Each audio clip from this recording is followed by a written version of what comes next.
Hello, and a huge welcome to the channel. If you're looking for cross-dressing stories that are emotional, intriguing, and truly empowering, you've come to the right place. I'm not a boy. Tyler, I'm a girl. I whispered the words, my voice trembling so hard I thought it might shatter into a million pieces.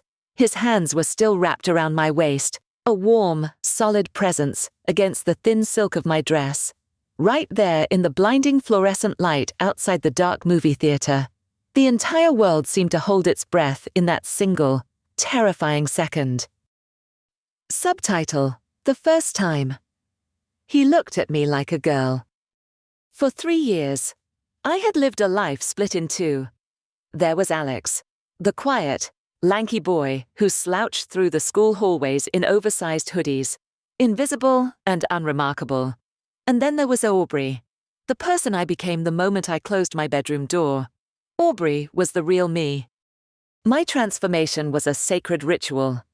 It started with a long, hot shower, shaving every inch of my body until my skin was smooth and alien to my own touch. Then came the makeup, a careful, practiced art of concealing the shadow of a beard that wasn't yet there and highlighting cheekbones I was only just discovering. The most crucial part was the corset. I'd pull the laces tight, gasping as it cinched my waist down to a delicate 24 inches, creating an hourglass figure that felt both foreign and fundamentally right. Finally, I'd slip on the soft, natural-feeling silicone breast forms, securing them in a delicate lace bra before choosing my outfit. Today, it was a silky wine-red bodycon dress that hugged every curve I had painstakingly created. My wig, a cascade of rich chestnut waves, fell softly over my shoulders. A pair of 9-inch heels elevated me, making me stand tall, almost eye to eye with the boys at school. When I looked in the mirror, Alex was gone. Only Aubrey remained, and only as Aubrey. Walking out of my house and into the world, could I finally, truly breathe? The local mall was my sanctuary and my proving ground. It was a place where I could be just another girl browsing the racks, lost in a sea of anonymous shoppers. I was in the dressing room of a department store, admiring the way a new dress clung to my hips, when a voice from behind made my blood run cold. Aubrey. My heart didn't just stop. It plummeted into the pit of my stomach. I spun around, my ankle wobbling precariously on the stiletto heel, standing there, with his mouth slightly agape and his ice-blue eyes wide with disbelief. Was Tyler, the most popular senior in our school, the captain of the basketball team, the boy everyone called the Ice Prince because of his cool, untouchable demeanor. I stumbled, a wave of dizziness washing over me in an instant. He closed the distance between us, his hand shooting out to steady my elbow. His touch was gentle, automatic, the kind of casual chivalry he would offer any girl. "Oh my God," he breathed out, his eyes traveling from the top of my wig, down to my heels, and back up to my face. "You're beautiful." It was the first time in my life a boy had ever looked at me like that, not with confusion or mockery, but with genuine, unadulterated admiration. My mind was a screaming vortex of terror and exhilaration. He thought I was a girl, a real girl. He saw me, Aubrey, and he thought I was beautiful. A blush I didn't have to fake bloomed across my cheeks. Thank you," I managed to stammer, my voice an octave higher than Alex's ever was. He didn't let go of my arm. I've seen you around before, haven't I? I'm Tyler." "Aubrey," I squeaked, my heart hammering against the confines of my corset. We talked for a few minutes, the conversation a blur of pleasantries that felt like a high-wire act without a net. He asked if I went to our high school, and I mumbled something noncommittal about being new in town, a lie that tasted like ash on my tongue. He bought it completely. To him, I was just a stunning new girl he'd been lucky enough to run into. The thought was intoxicating and terrifying in equal measure. He walked with me through the mall, his presence a warm protective shield. I felt a sense of validation so profound, it almost brought me to tears. This was what it felt like. This was what it was supposed to feel like. For a few blissful hours. I wasn't a boy in a dress. I was just Aubrey, a girl being charmed by a handsome boy. The fantasy shattered the moment I pulled into my driveway. I was still fully dressed: the dress, the fishnet stockings, the vibrant red lipstick. I had been so lost in the haze of my encounter with Tyler that I had completely lost track of time. As the garage door rumbled open, my headlights cut through the darkness, illuminating the figure standing there, arms crossed, her expression unreadable. It was my mom. Subtitle: You want to be my daughter, at least half the time. I expected shouting. I braced myself for tears, for anger, for the crushing disappointment I had been dreading for years. But my mom did none of those things. She just stood there silently as I switched off the engine, her gaze sweeping over me, taking in every detail from the chestnut wig to the 9-inch heels. After a long, heavy moment, she let out a slow, weary sigh. Get in the house, honey. That one word, honey, broke me. The dam of fear and adrenaline I'd been holding back all evening burst. I stumbled out of the car and into the house, and by the time we reached the kitchen, I was sobbing uncontrollably. Great! Heaving gasps that racked my corseted frame. She didn't say anything at first. She just pulled me into a hug, her arms wrapping around me as I cried into her shoulder, smearing my carefully applied mascara and foundation onto her blouse. Her hand stroked my hair, my fake hair, in a soothing rhythm that was so familiar, so motherly. It only made me cry harder. That night, the whole story came tumbling out. I told her everything. About the first time I'd secretly tried on my older cousin's dress when I was 11 and felt a shocking sense of rightness. About the years of secretly saving my allowance to buy cheap clothes and a lumpy, unconvincing pair of breast forms from a sketchy website. I told her about the name, Aubrey, and how it felt more like my own than Alex ever had. I explained the feeling of looking in the mirror and finally seeing the person who was supposed to be there, the person I was on the inside. When I was finished, my voice hoarse and my face a blotchy mess, she held me at arm's length, her eyes searching mine. All this time, she said softly, her voice thick with an emotion I couldn't quite place. All this time you've been carrying this alone. She pulled me into another hug. This one tighter. Okay, she whispered into my hair. Okay. If you need to be a girl, then I'm going to teach you how to be a girl properly. The week that followed was the most surreal and wonderful of my entire life. It was as if a switch had been flipped. The secrets and shadows were gone, replaced by a strange and brilliant new reality. On Monday, she took me to a specialty boutique downtown, the kind of place that caters to post-mastectomy patients and cross-dressers. My heart pounded with a mixture of shame and excitement as we walked in. But the woman behind the counter was kind and professional. With my mom's help, I was fitted for a professional-grade set of silicone breast forms. They weighed 700 grams each, perfectly mimicking the weight and feel of real tissue. They were so soft they jiggled slightly with every breath I took. When I put them on under a real properly fitted bra for the first time, I looked in the mirror and saw a stranger I recognized completely. I started to cry again. But this time, they were tears of pure joy. My mom paid for them without flinching, along with a small fortune in new lingerie. Beautiful, delicate things in silk and lace that made me feel cherished and feminine from the inside out. The rest of the week was a crash course in womanhood.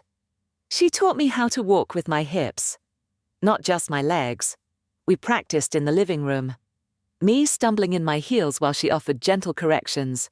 She showed me how to sit with my legs crossed elegantly, how to smile with my eyes, how to carry a purse without looking like I was holding a football. We went through my secret wardrobe together. She gently discarded the cheap, ill-fitting items and helped me pick out a new collection of clothes that were sized for my body. Not some idealized fantasy. We bought flowing skirts, soft knit sweaters, figure-flattering jeans, and cute crop tops. My closet, once a place of hiding, was becoming a place of expression. The biggest test came on Sunday. Get dressed, she said, her tone leaving no room for argument. We're going to church. Panic seized me. As Aubrey? That's the only daughter I have with me today, she replied with a small smile. I was trembling so violently I could barely do my makeup.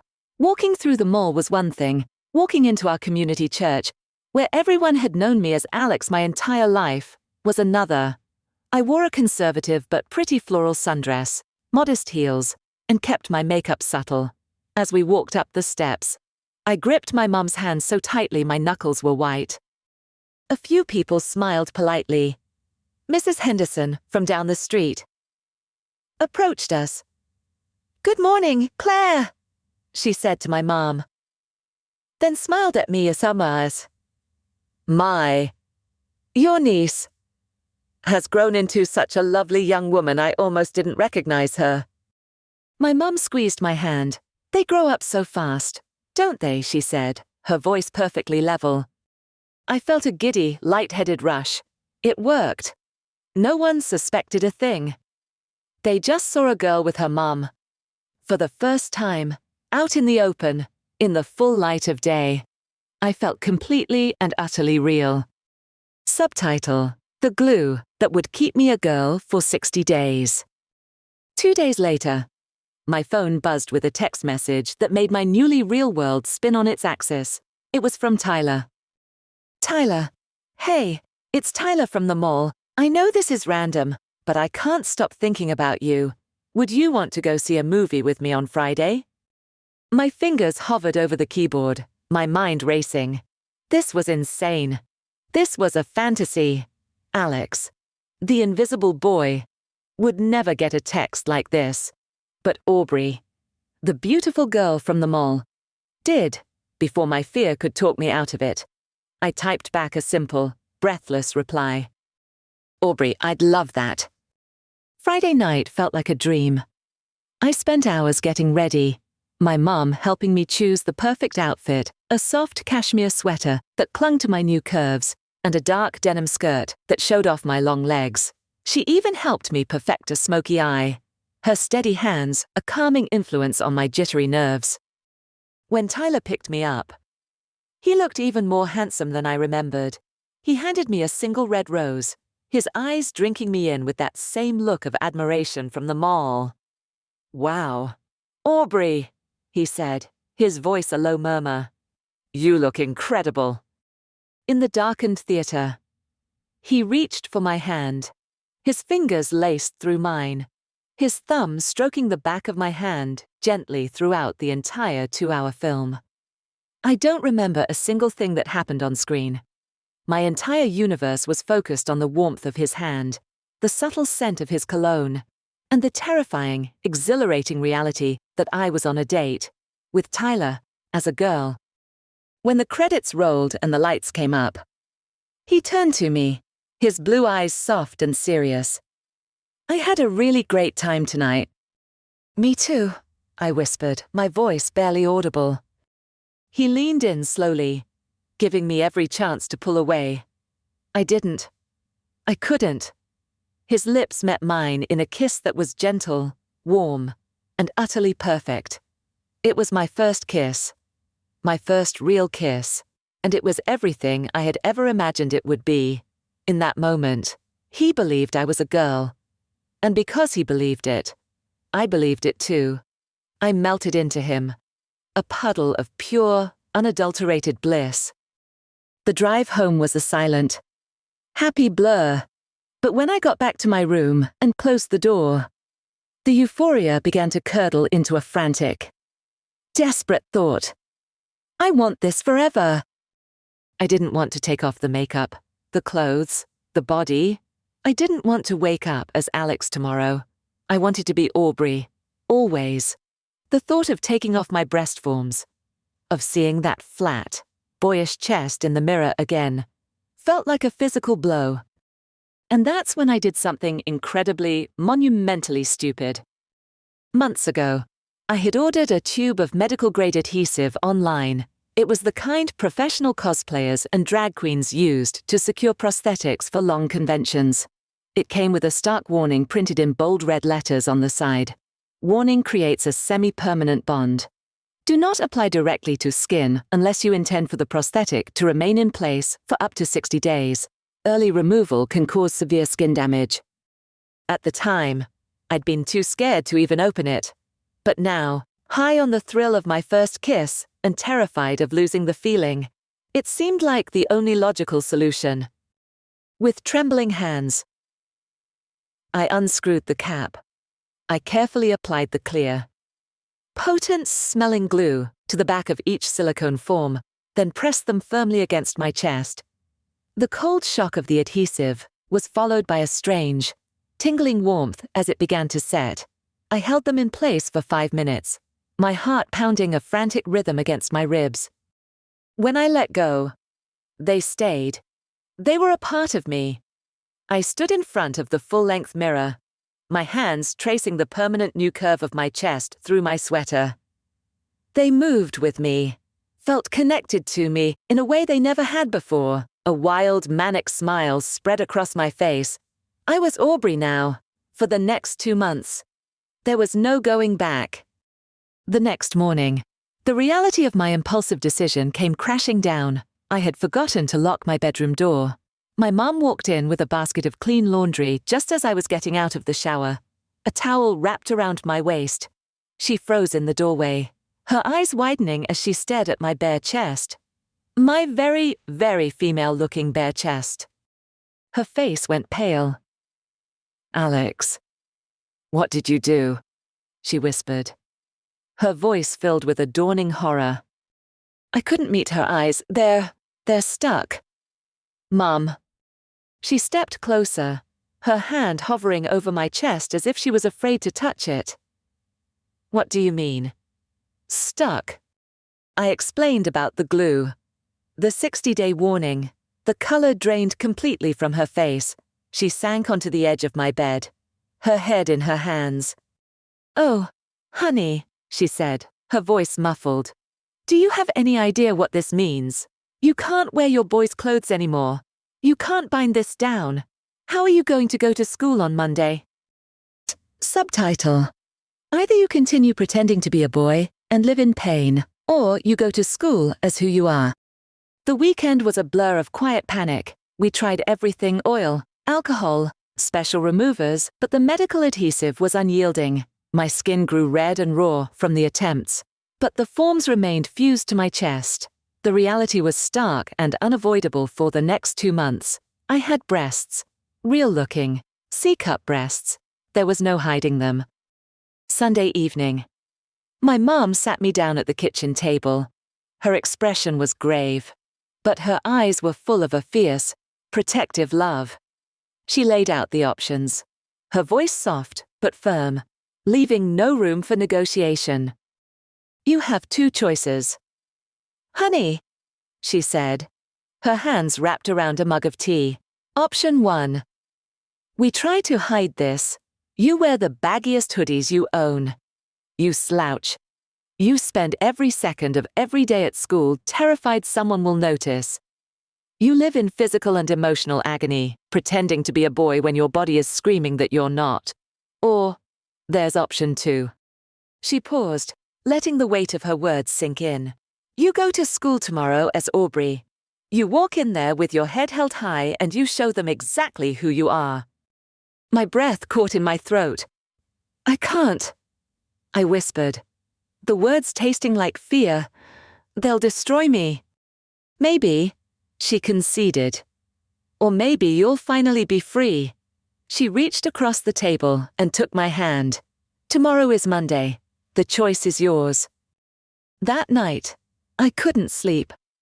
I paced my room, dressed in a silk nightgown, my mind a war zone of possibilities.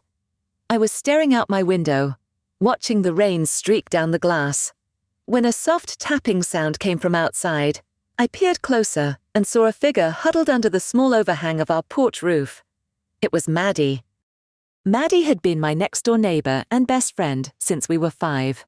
We'd grown apart in high school as I retreated into my shell, and she blossomed into a popular, confident girl. But the bond of our shared childhood had never fully broken. I'd seen her looking at me through my window a few times when I was dressed as Aubrey, but we'd never spoken of it. I crept downstairs and opened the back door. She slipped inside, her clothes damp from the rain.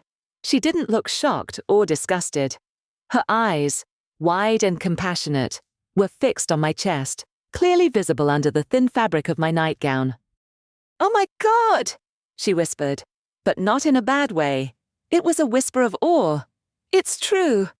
You're beautiful." She took a step closer. "I saw your mum earlier. You're in trouble, aren't you?"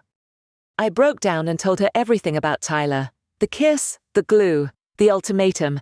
She listened patiently. And when I was done, she didn't offer pity. She offered a solution. "Okay," she said, her expression determined. "You're not doing this alone. Let me help you." The next morning, just as the sun was rising, my doorbell rang.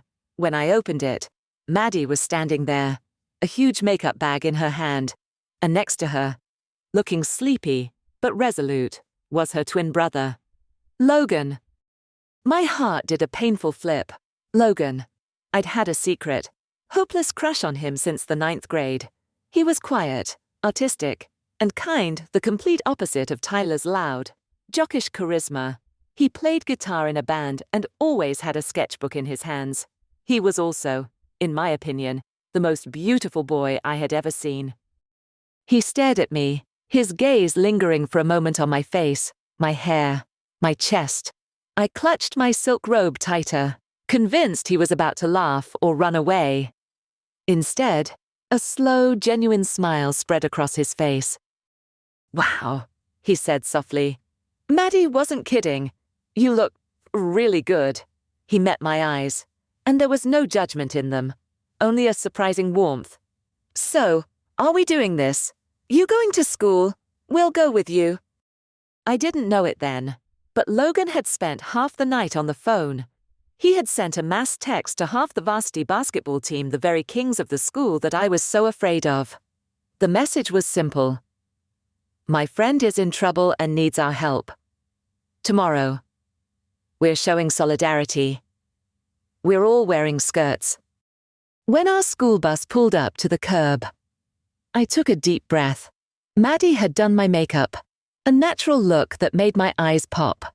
I was wearing a simple, elegant teal midi skirt, a soft cream-colored sweater that didn't hide my new figure, but didn't flaunt it either, and my long chestnut hair was styled in soft waves. Logan and Maddie flanked me like bodyguards. As I stepped off the bus, a hush fell over the crowd of students milling outside. For 3 long, agonizing seconds, everyone just stared. I could feel hundreds of eyes on me, and my entire body went rigid with fear. I was sure this was it, the moment my life would end. Then, someone started to clap.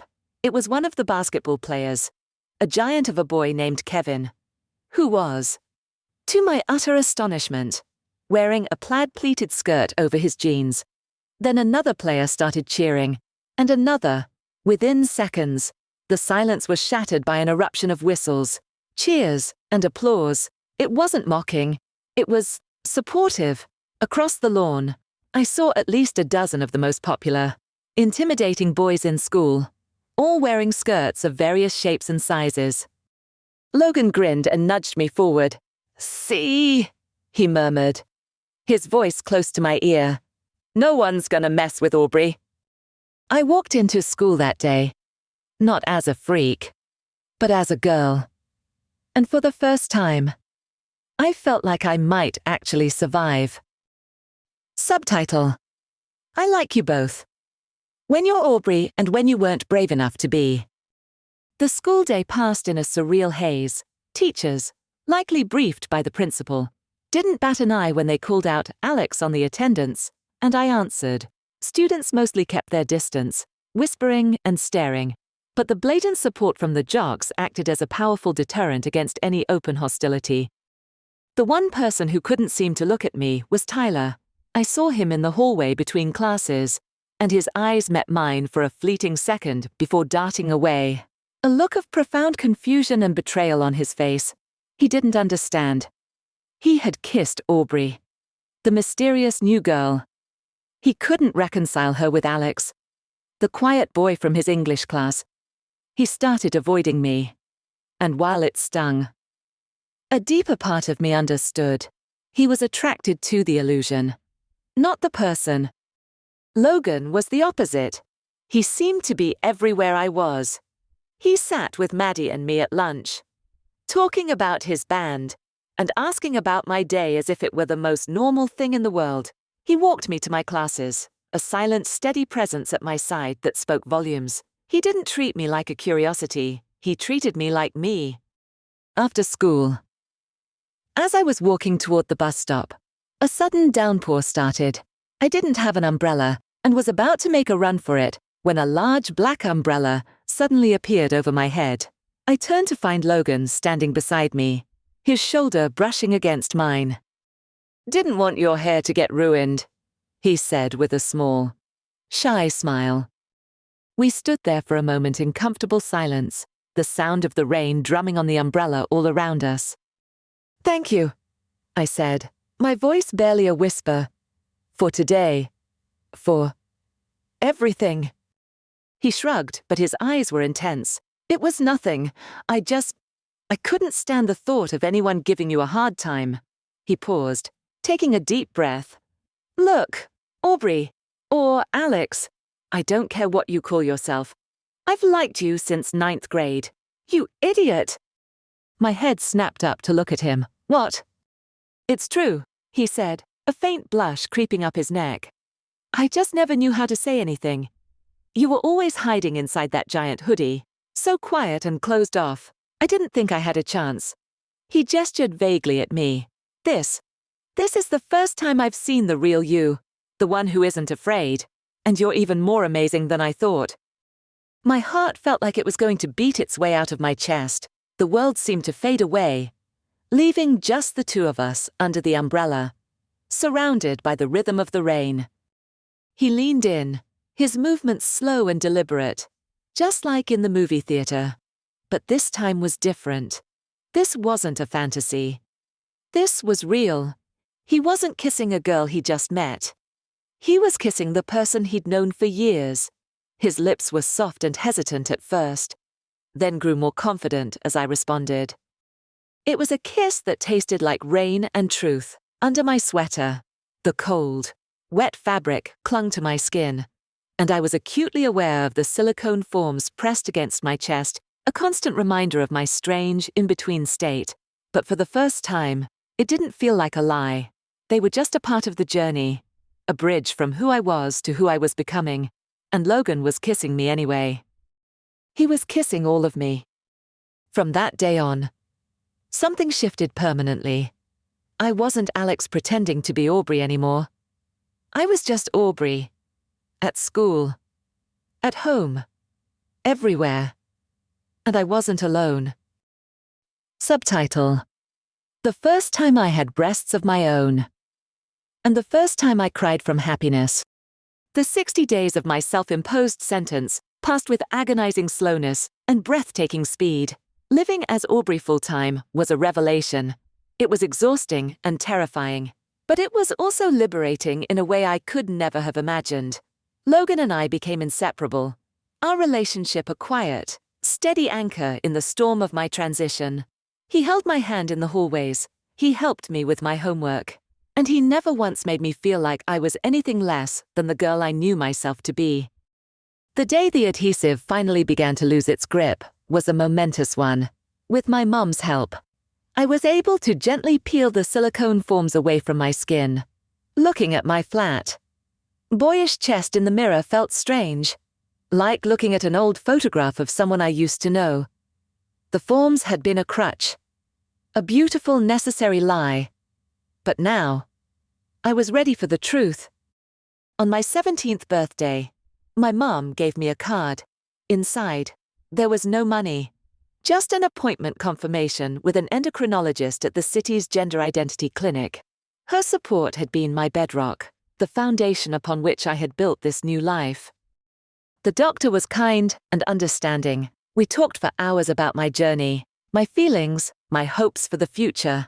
After a series of physical and psychological evaluations, he deemed me a suitable candidate for hormone replacement therapy. The day I picked up my first prescription felt more significant than any birthday or holiday. That night, I sat on my bed, holding the tiny white estrogen pill in the palm of my hand. It looked so small, so insignificant, but it held the promise of everything I had ever wanted. I took off my shirt and lay down, my hand resting on my flat chest, for the last time. I felt the familiar ache of emptiness.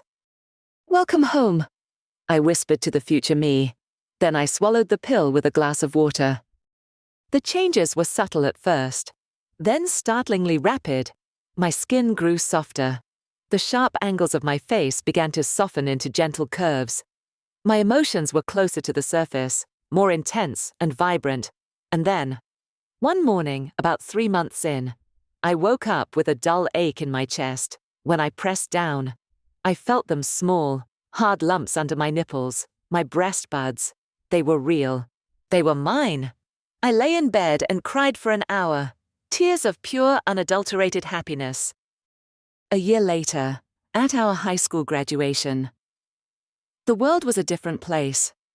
I was a different person. I wore a simple white dress that skimmed my new figure, my own breasts. A natural and perfect 34B filled out the bodice without any help from silicone. Hormones and time had worked their magic, shrinking my waist and rounding my hips. My hair, my own hair, had grown out to my shoulders, styled in soft waves that framed a face that was finally, recognizably mine.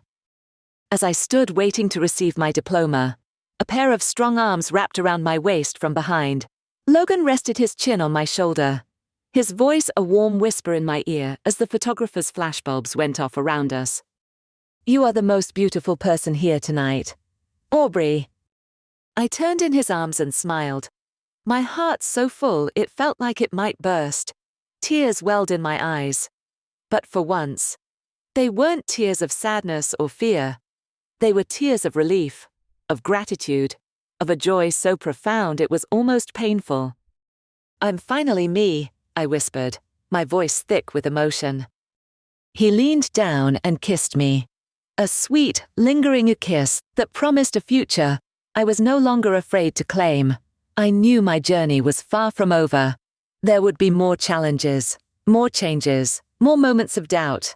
But standing there, in Logan's arms, with my diploma in my hand and a life of possibilities stretched out before me, I knew one thing for certain. This was just the beginning. Of course, here is the continuation of the story, filling in the pivotal year of Aubrey's transformation that leads to her graduation. Subtitle: Learning the 1,000 Tiny Steps of Becoming. The year between my 17th birthday and graduation wasn't a dramatic explosion. It was a quiet, steady alchemy. It was the process of my body slowly, painstakingly, catching up to my soul. It all began with a tiny white pill and a small, mint green one. Every morning, I'd sit on the edge of my bed, the pills in my palm. The estrogen was my future, the spironolactone, my past's erasure. Taking them was a ritual, a silent prayer. I'd swallow them down and for a few minutes, just sit there, trying to feel the magic working inside me. At first, there was nothing. It was an act of pure faith.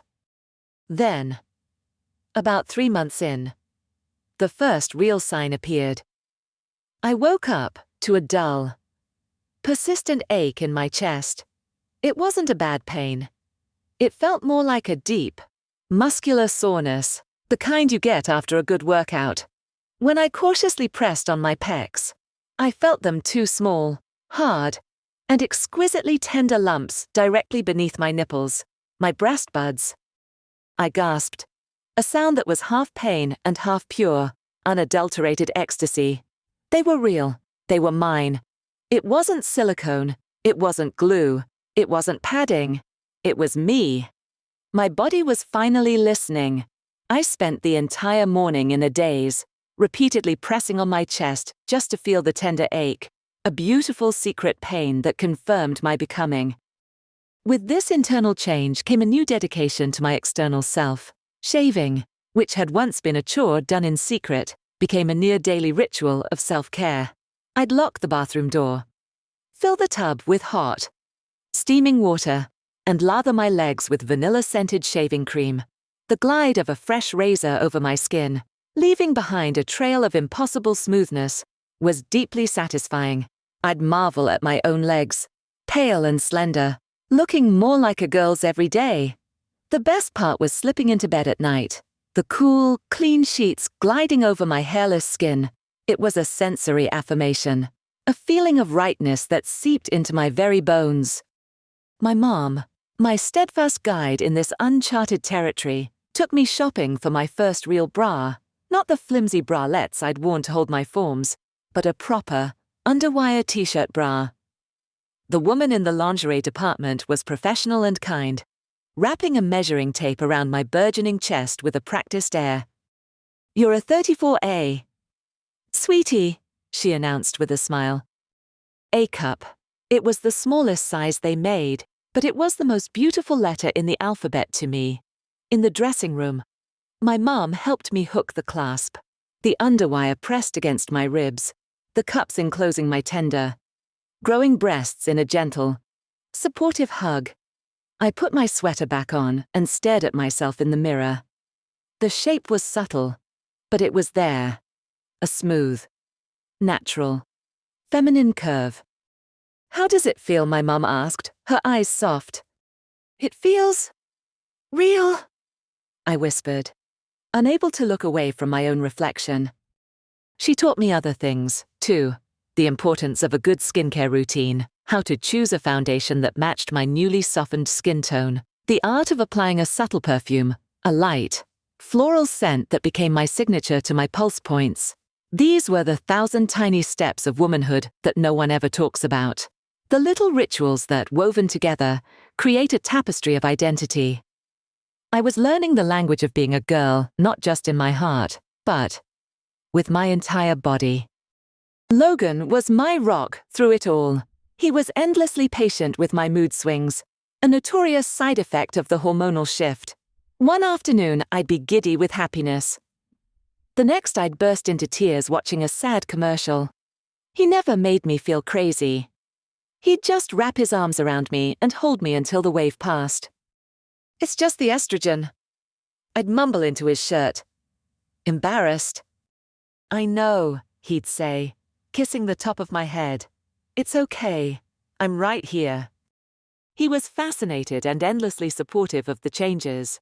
He was the first person I told about my breast buds, and his reaction was a quiet, genuine smile.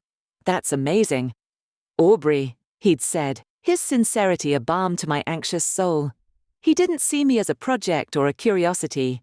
He saw me, the real me, emerging day by day, and he loved what he saw. Subtitle: First Times in a Life. I was meant to live. That summer was a season of firsts. The weather turned hot and humid, and the whole world seemed to be migrating to the community pool. Maddie invited Logan and me to go with her group of friends, and my first reaction was a jolt of pure, cold terror. The pool meant swimsuits. It meant there was nowhere to hide. "I can't," I told Logan later that day, my voice trembling. "Everyone will see." My body had changed, but it wasn't a cisgender girl's body. My shoulders were still a little broad, my hips not as wide as I'd like, and down there was the undeniable proof of the body I was born into. The thought of exposing all of that vulnerability was paralyzing. "So what if they see?" Logan said gently, taking my hand. "They'll see you. Aubrey, my amazing girlfriend who is going to look incredible in a bikini."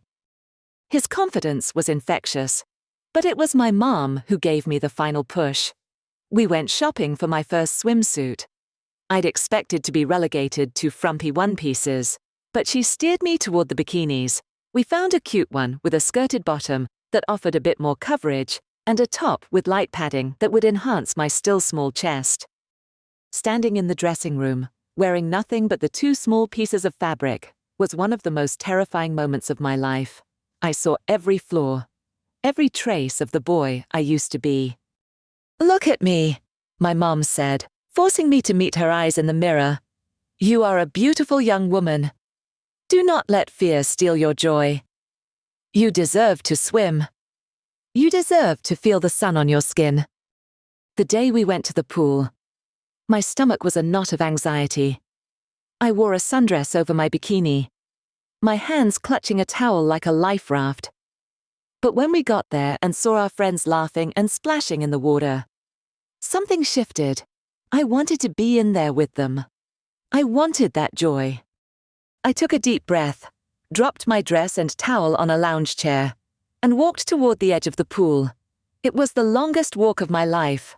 I could feel eyes on me, but I kept my gaze fixed on Logan, who was waiting for me in the shallow end, his expression full of love and encouragement. The cold shock of the water was a blessing, a sudden, all-encompassing sensation that washed away my self-consciousness. I submerged myself completely, and when I came up for air, Logan was right in front of me. "See," he said, his hands finding my waist under the water, "you're fine." "I'm freezing," I laughed, the sound shaky but real. He pulled me closer, and we spent the rest of the afternoon in the water. I splashed with Maddie.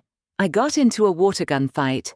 I floated on my back and felt the sun on my face, and for the first time, I felt like just another girl at the pool on a hot summer day. It was simple. It was normal. It was everything. Another stranger first happened a few weeks later. I woke up with a familiar, dull ache, but this time it wasn't in my chest. It was a low, cramping pain in my abdomen, radiating through my lower back. I felt bloated, irritable, and emotionally raw. I complained to my mom that I thought I was getting sick. She looked at me, a knowing, empathetic expression on her face. "You're not sick." "Honey," she said softly. She went to the medicine cabinet and came back with a heating pad and some Midol. "Your body is running on estrogen now. Some trans women get cyclical symptoms, just like a period. It looks like you're one of them." The idea was so bizarre, yet so affirming.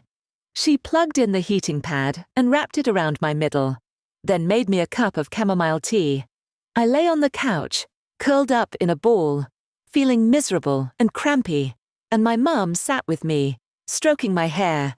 She wasn't comforting a boy with weird hormone side effects. She was comforting her daughter who had period pains, in that moment of shared, traditionally female misery. I had never felt more like her daughter. As summer bled into fall and my senior year began, my confidence grew. Logan and I went on real dates, to nice restaurants where I wore pretty dresses and he'd hold the door open for me. I learned to accept compliments without blushing and stammering. I was no longer an impersonation. I was Aubrey, through and through. One evening, we ran into Tyler at a coffee shop. It was the first time I'd been face to face with him since that disastrous day at school. He was with a new girlfriend, and for a second, we all froze. The old me would have wanted the floor to swallow me whole, but I just stood there, holding Logan's hand. Tyler looked at me, really looked at me, and a flicker of something regret. Maybe, or just surprise crossed his face. He gave me a small, almost imperceptible nod. It wasn't an apology, but it was an acknowledgement. A recognition that the girl he'd met in the mall and the girl standing before him were, in fact, the same person. I nodded back, and we walked away.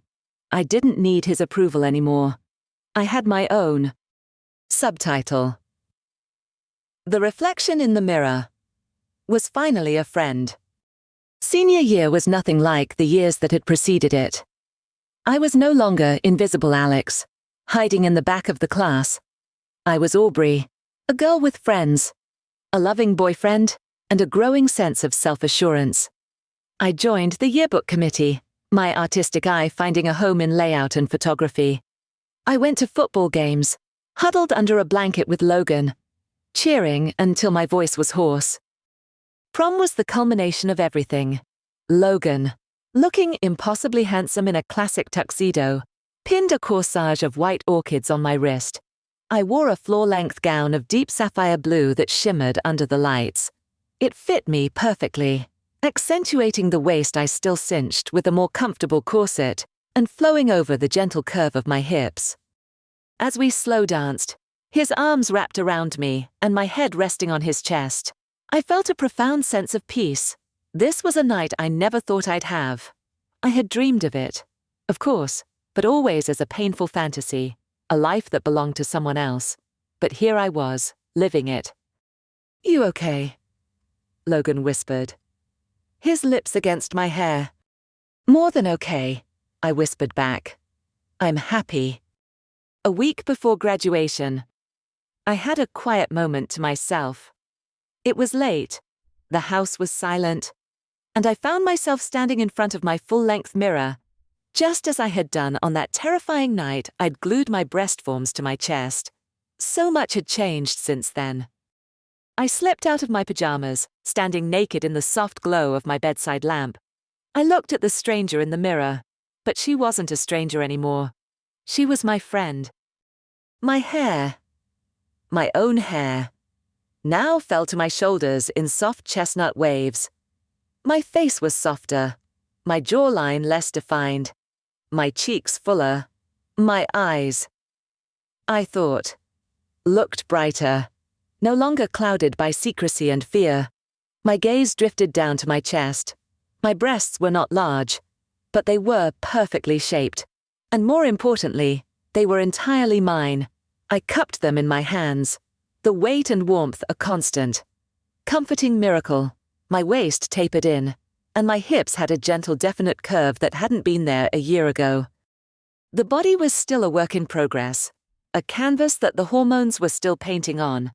But for the first time, I didn't see the flaws. I didn't see the ghost of the boy I was forced to be. I saw potential. I saw strength. I saw Aubrey. Tears welled in my eyes, the familiar tears of overwhelming emotion that had become my constant companions on this journey. But these were tears of gratitude. I thought of my mum's unwavering love, of Maddie's instant acceptance, of Logan's profound and steady devotion. I thought of the courage it had taken to step off that bus, and the kindness of the boys in skirts who had guarded that first, fragile step. I had been so focused on becoming a girl that I hadn't realized I was already her. I just needed to let her out. Subtitle: My real life was just starting. The graduation ceremony was a blur of smiling faces, flashing cameras, and the rustle of hundreds of polyester gowns. I walked across the stage when they called my name. The school had, with my mom's fierce advocacy, agreed to use Aubrey on my diploma. The applause from my friends was a roar in my ears. I felt a sense of accomplishment so deep it resonated in my bones. I hadn't just survived high school, I had been born in it.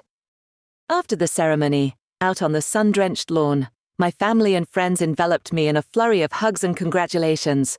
My mom held my face in her hands, her eyes glistening with pride. "I am so proud of you, my beautiful daughter," she said. And that was all it took for me to start crying all over again. Amidst the joyful chaos, Logan found me. He pulled me away from the crowd, toward a quiet spot under an old oak tree. He was holding my diploma, his fingers tracing my name embossed in gold foil. He handed it to me, then wrapped his strong arms around my waist from behind, pulling me back against his chest. As my family's camera flashed again and again, he rested his chin on my shoulder, his voice a warm whisper meant only for me. "You are the most beautiful person here tonight, Aubrey." I turned in his arms to face him, my heart feeling too big for my chest, a supernova of joy and love and relief. I looked at his kind face, the boy who had seen me when I couldn't even see myself, and I knew I was the luckiest girl in the world. "I'm finally me," I whispered, the words both an ending and a beginning. He leaned down and kissed me. A sweet, lingering kiss full of promises for a future that was no longer a distant dream, but a tangible reality waiting for us just beyond the horizon. It was a future where I would go to college as Aubrey, make new friends as Aubrey, fall deeper in love as Aubrey, and live every single day as the woman I was always meant to be. My life as a boy was over. My journey of becoming was complete. My real life, my true life, was just starting.